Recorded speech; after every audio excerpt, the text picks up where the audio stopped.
तो चलिए आज फॉर्ट टोकन के आर्किटेक्चर को समझते हैं।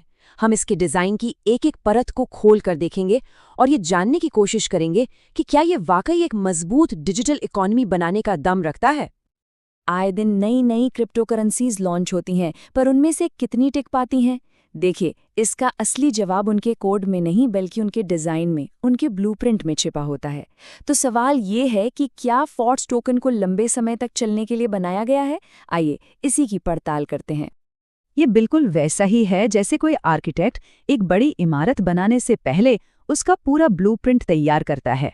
ठीक उसी तरह एक कामयाब टोकन के लिए भी एक मजबूत आर्थिक ब्लूप्रिंट की जरूरत होती है।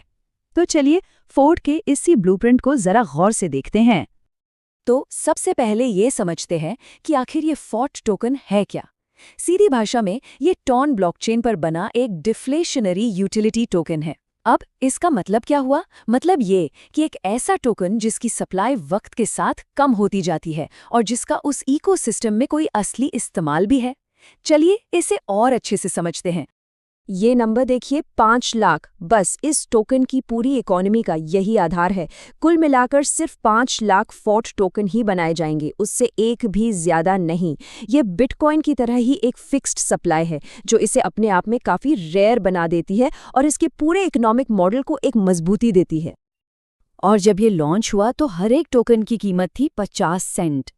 इसका मतलब ये हुआ कि इस पूरी डिजिटल इकोनॉमी की शुरुआत सिर्फ $2.5 लाख के मार्केट कैप से हुई थी। मतलब ये एक माइक्रो कैप प्रोजेक्ट है जिसमें आगे बढ़ने की गुंजाइश काफ़ी ज़्यादा होती है। तो ये डिफ्लेशनरी शब्द का क्या मतलब है? इसे ऐसे समझिए, मान लीजिए आपके पास एक लिमिटेड एडिशन पेंटिंग के 100 प्रिंट हैं। अब अगर आप उनमें से 10 प्रिंट्स को हमेशा के लिए खत्म कर देते हैं तो जो बाकी 90 प्रिंट्स बचे हैं उनकी कीमत अपने आप बढ़ जाएगी, है ना? फॉर्ट टोकन भी ठीक इसी तरह काम करता है, जहां टोकन्स को जानबूझकर सप्लाई से हटाया जाता है ताकि बचे हुए टोकन्स की वैल्यू बढ़ सके। अच्छा, तो ये 5 लाख टोकन जाएंगे कहाँ? देखिए, किसी भी प्रोजेक्ट की असली सोच का पता इस बात से चलता है कि वो अपना पैसा या अपने रिसोर्स कैसे बांटता है। आइए देखते हैं कि फॉर्ट ने अपने टोकन कैसे बांटे हैं, क्योंकि इसी से पता चलेगा कि उनके लिए सबसे ज्यादा जरूरी क्या है। यहाँ पर तस्वीर काफी साफ है। सबसे बड़ा हिस्सा यानी 30% सीधे कम्युनिटी को एयर ड्रॉप के तौर पर दिया गया है। ये एक बहुत बड़ा संकेत है कि प्रोजेक्ट अपने यूजर्स को सबसे आगे रखता है। इसके अलावा 20% का एक बड़ा हिस्सा भविष्य के लिए रिजर्व में रखा गया है, जो एक लॉन्ग टर्म सोच को दिखाता है। चलिए अब इन नंबर्स को और करीब से देखते हैं। 1.5 लाख टोकन्स सीधे कम्युनिटी को दिए जाएंगे। 1 लाख टोकन डाओ यानी कि कम्युनिटी के कंट्रोल वाले खजाने में रहेंगे। और एक बात पर गौर कीजिए, टीम ने अपने लिए सिर्फ 10% टोकन रखे हैं, जो कि ज्यादातर प्रोजेक्ट्स के मुकाबले काफी कम है।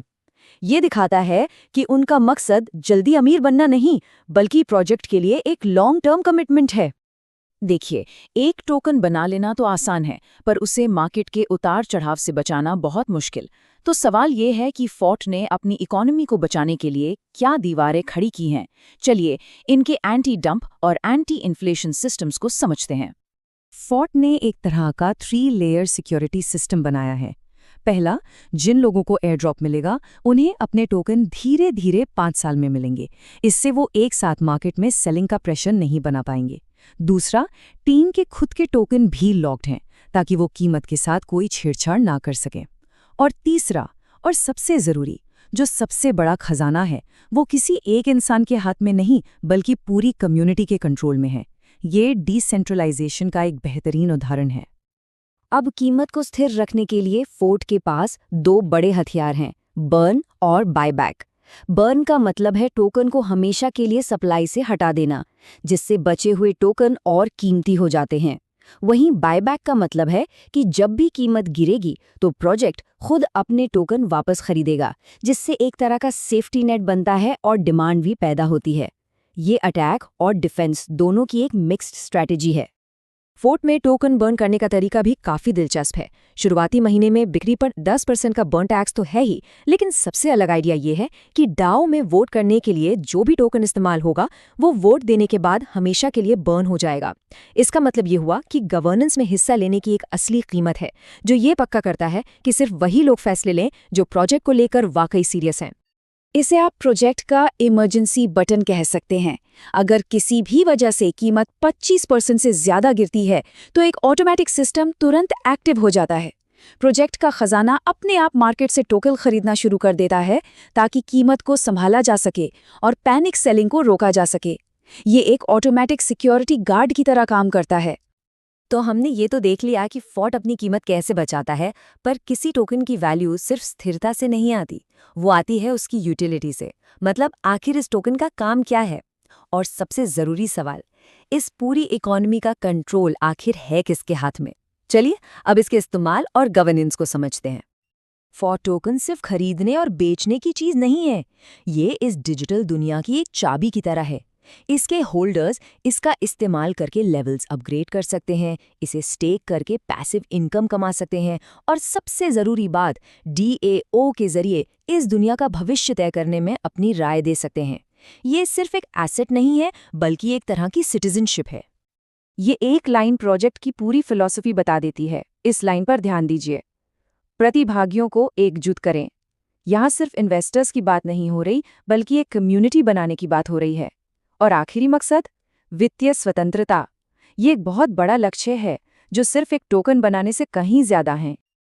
अब आते हैं गवर्नेंस के सबसे दिलचस्प और शायद सबसे कंट्रोवर्शियल हिस्से पर। यहाँ हर टोकन का मतलब है एक वोट।